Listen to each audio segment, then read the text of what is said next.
A month ago, I had a doctor appointment. When I arrived at the front desk, the nurse told me I had a problem with my insurance, and she started to talk to me very slowly. You do not have insurance. I told her she didn't have to talk to me like a 5-year-old just because I have an accent, but she kept going. A colleague at my new job. Oh, you're French. Your accent is so sexy. You know what they say about French women, right? It's funny, for a French girl, you're not so dirty. Can't you just work on your accent so you sound more normal? Yes, I do have an accent. But the real question is, why don't you? What happened in your life that prevented you from learning a second language, from leaving your country, from trying to think and speak differently? I'm not limited because of my accent. Au contraire. Anyone that has an accent speaks at least 2 languages. How many do you speak? I hate it when you exoticize me based on sexist assumption on my accent. And it's very condescending when you tell me that my accent is sexy and cute. I don't want to be cute. I want to be heard. And don't get me wrong, what I'm saying right now is nothing compared to what most immigrant women are going through. I am a white, cisgender, straight, French academic. I'm definitely not the worst target of insulting, racist, and even sexist comments. So, about a year ago, I started On Border. On Border is a series of workshops, dance workshops. I gathered a bunch of immigrant women, and we're trying to use movement to overcome the trauma that is immigration.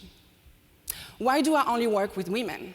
It's a question that actually only men have asked me. Think it's interesting? Yeah, women are laughing, not men. Just to give you some numbers, there's currently 21 million female immigrants that live in the US, which is approximately 13% of the nation's female population.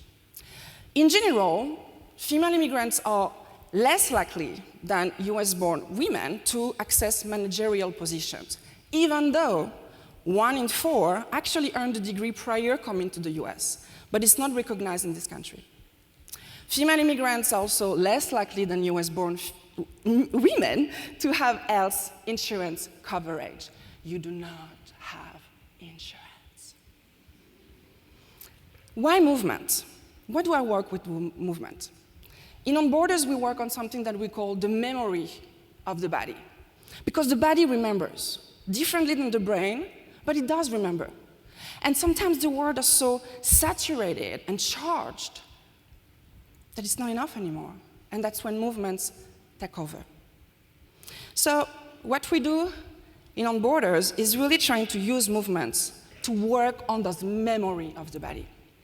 I want to try this with you. Are you ready for this?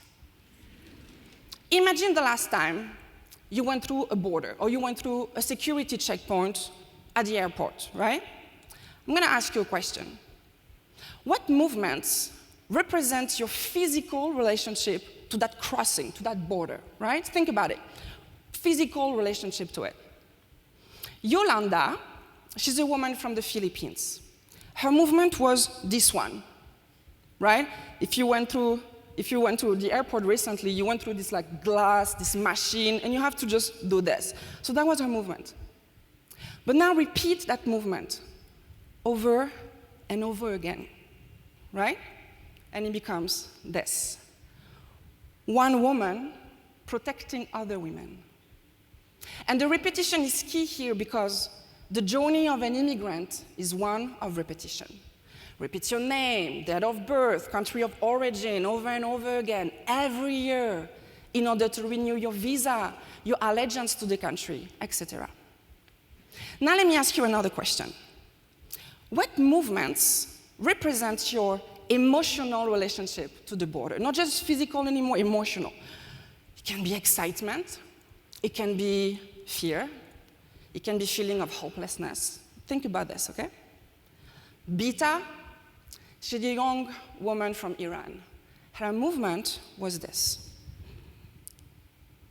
Because when Beta crosses the border, the questions are so invading that she actually needs to find a physical way to protect herself. Are you a terrorist? Are you a terrorist? Are you a terrorist?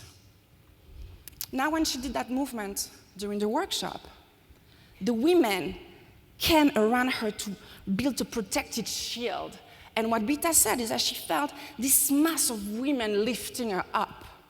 And thanks to the repetition, she was actually able to transform this memory, this traumatic memory, into something empowering and positive.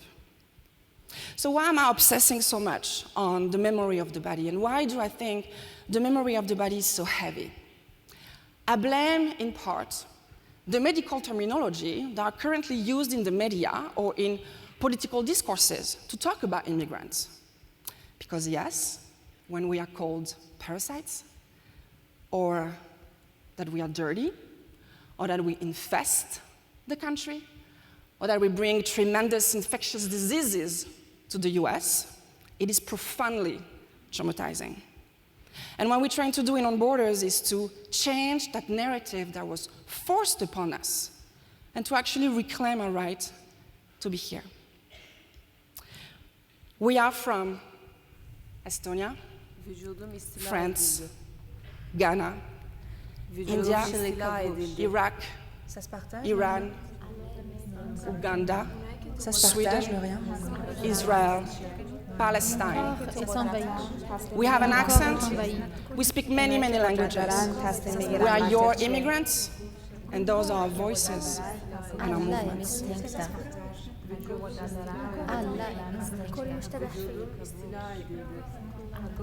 Vücudum istila edildi. Vücudum istila edildi. Vücudum istila edildi. הגוף שלי כבוש, הגוף שלי. Ça se partage? Le rien.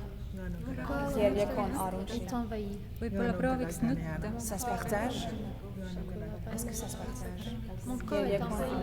Le rien.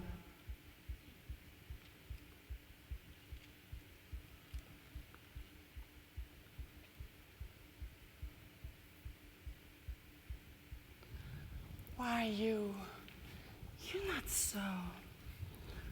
Can't you just? Thank you.